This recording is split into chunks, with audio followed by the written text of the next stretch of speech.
سلام له خورشید د 2 بجې خبرونو ته ښه راغلاست. 3 بهرنیان نن سهار په پلازمینه کابل کې ووژل شول. د کابل د امنیه قمندانۍ ویاند حشمت ستانکزی وایي دغه کسان نن سهار د کابل ښار د 9مې امنیتي حوزې له شاوخوا سیمو تښتول شوي او جسدونه یې د کابل ولایت د موسهي ولسوالۍ ترلاسه شوي دي. تر اوسه د وژل شویو د هویت او د لامل په اړه څه نه دي ویل شوي. د هېواد د ختیځ زون په 3 ولایتونو کې په تازه عملیاتو کې د دولت 14 وسلوال مخالفین وژل شوي دي. د 201 سیلاب قل اردو قمندانۍ مسؤلین وایي په دې عملیاتو کې چې په تېرو 40 ساعتونو کې د لغمان، ننګرهار او کونړ ولایتونو په شاوخوا سیمو کې ترسره شوي د یادې ډلې 7 غړي ټپیان او 4 نور یې نیول شوي دي.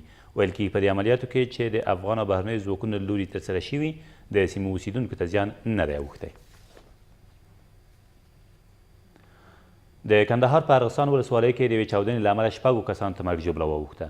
دغه پیښه تېر ماښام د یادې ولسوالۍ په بالاجړۍ سیمه کې هغه مهال رامنځته شوه چې د یادو کسانو موټر په یو ځای پر ځای شوي ماین ور برابر شو.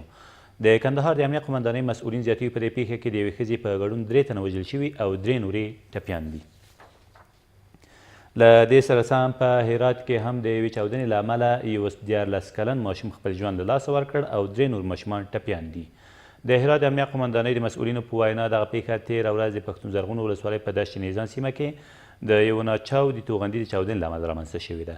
سرچینه زیاتوي دغه توغندی د دولت د وسلوالو مخالفینو له لوري په یاده سیمه کې ځای پر ځای شوی و خو یادې ډلې تر اوسه په دې اړه څه نه دي ویلي. د کندوز په بندخونه کې 12 تنه بندیانو د قرآن کریم حفظ ترسره او لونګۍ ورپه سر شوې.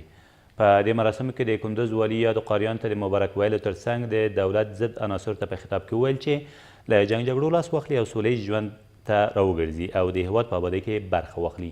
نوموړي په هېواد کې روان جګړه پردۍ وبلله او زیاته کړه چې زیان یې یوازې افغانانو او هېواد ته رسیږي. او په کونړ کې د ناامنو سیمو لایقو زده کوونکو لپاره په اسداباد ښار کې د یوې لیلیې د بنسټ ډبره تېره ورځ کېښودل شوه. پر دغې 4 پوړیزې ودانۍ 58.4 میلیونه افغانۍ لګښت راځي او د دولت د پراختیایي بودجې لخوا ورکول کېږي او په 2 کالو کې به بشپړه او ګټه اخیستنې ته وسپارل شي. د کونړ والي وایي دغه ودانۍ د څه باندې 70 خونو په درلودو سره نږدې 300 زده کوونکو لپاره ټولې درسي اسانتیاوې په پام کې نیول شوي دي. دا تر دې مهاله وروستي خبرونه، تر بیا مو الله مل.